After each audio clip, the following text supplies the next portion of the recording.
आलोक जी, चुनाव के दौरान जो जो बड़ी बड़ी बातें की गई थी और जो एक पिछले 5 सालों में उत्तर प्रदेश के अंदर देखने में आया और इस पिछले 2-3 महीनों में देखने में आ रहा है, एक तो ठोको नीति। और बड़े गर्व के साथ कहते हैं कि हाँ तो जो है वो गाड़ी पलट जाती है और हम तो जो है वो ठोक देते हैं, लोगों के घर गिरा देते हैं। तो बुलडोजर नीति, ठोको नीति, ये इसका नतीजा है कि पुलिस वाले बिल्कुल बेलगाम हो गए हैं। मतलब ये तो मैं सोच ही नहीं सकता हूं। ठीक है, एक गैंगस्टर का घर है, आप उसके घर में जा सकते हैं, लेकिन आप 18 साल की 22 साल की लड़कियों को इस बुरी तरीके से पीटेंगे? आलोक, आपको अनम्यूट करना पड़ेगा अपने आप को।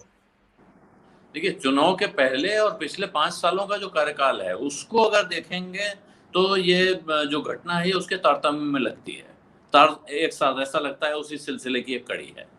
लेकिन पिछले कुछ समय यानी चुनाव जीतने के बाद से योगी आदित्यनाथ का जो अंदाज बदला हुआ है और जो उनकी सरकार जिस अंदाज में काम कर रही है उसमें ये एबरेशन लग रहा है। और अब ये बिल्कुल जो बहुत पुरानी बात है, रुस्तम जी ने कहा था कि भारतीय पुलिस जो है गुंडों का एक संगठित गिरोह है, और अब लगता है कि पुलिस बार बार उसको साबित करने पर तुली हुई है। राय साहब यहाँ मौजूद हैं, इनकी किताब शहर में कर्फ्यू और दूसरी किताब जो इन्होंने हाशिमपुरा नरसंहार पे लिखी है वो बिल्कुल जीता जागता सबूत है इस बात का कि पुलिस किस तरह के गुंडों का गिरोह है।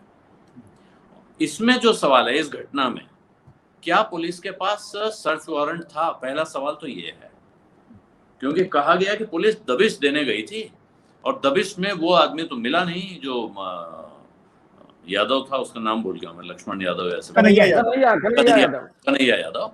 तो कन्हैया यादव नहीं मिला, तो उसके परिवार की बच्चियों के साथ मारपिटाई हुई। जो मारपिटाई हुई इसमें अब मुझे लगता है अगर इस पर भी शक करेंगे हम लोग तो ये थोड़ा ज्यादा जाना होगा।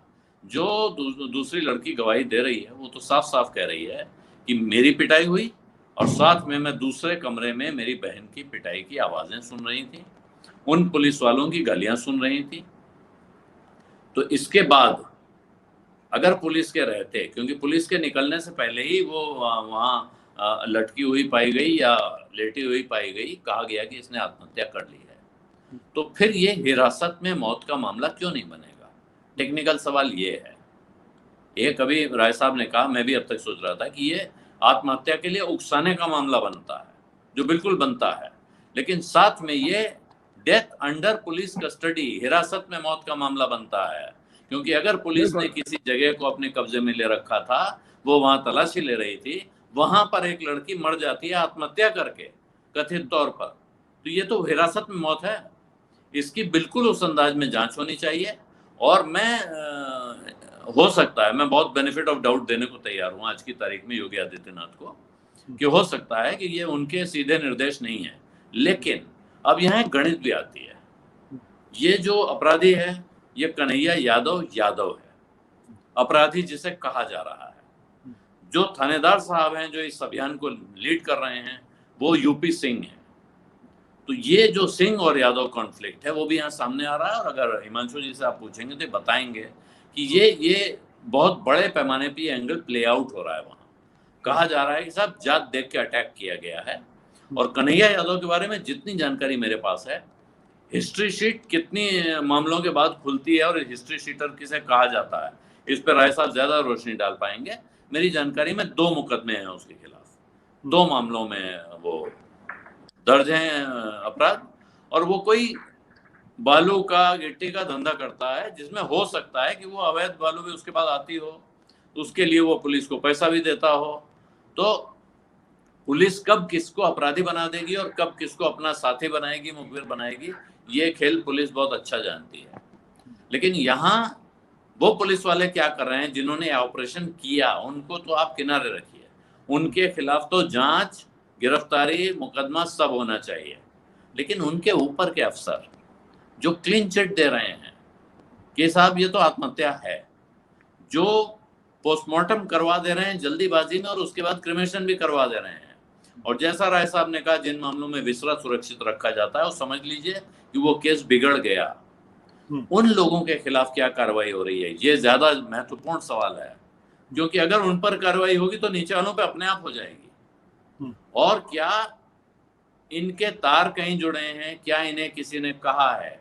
दबे स्वरों में एक बात ये भी कही जा रही है कि ये बालू की खुदाई और वसूली से जुड़ा मामला है और इसके निर्देश सीधे कुछ ऊपर के दफ्तरों से जाते हैं कि ये आदमी इनसे इतना इनको टाइट करना है क्योंकि इनके पास जो डिमांड गई थी वो पूरी नहीं हो रही है। और इसमें शायद पुलिस के अफसर जो बीच में मिडिल ऑफ द चेन है वो भी गायब रहते हैं कम्युनिकेशन में। तो ये सारे बहुत गंभीर जांच के विषय हैं और मामला बहुत गंभीर है, इसमें तो कोई शक ही नहीं है।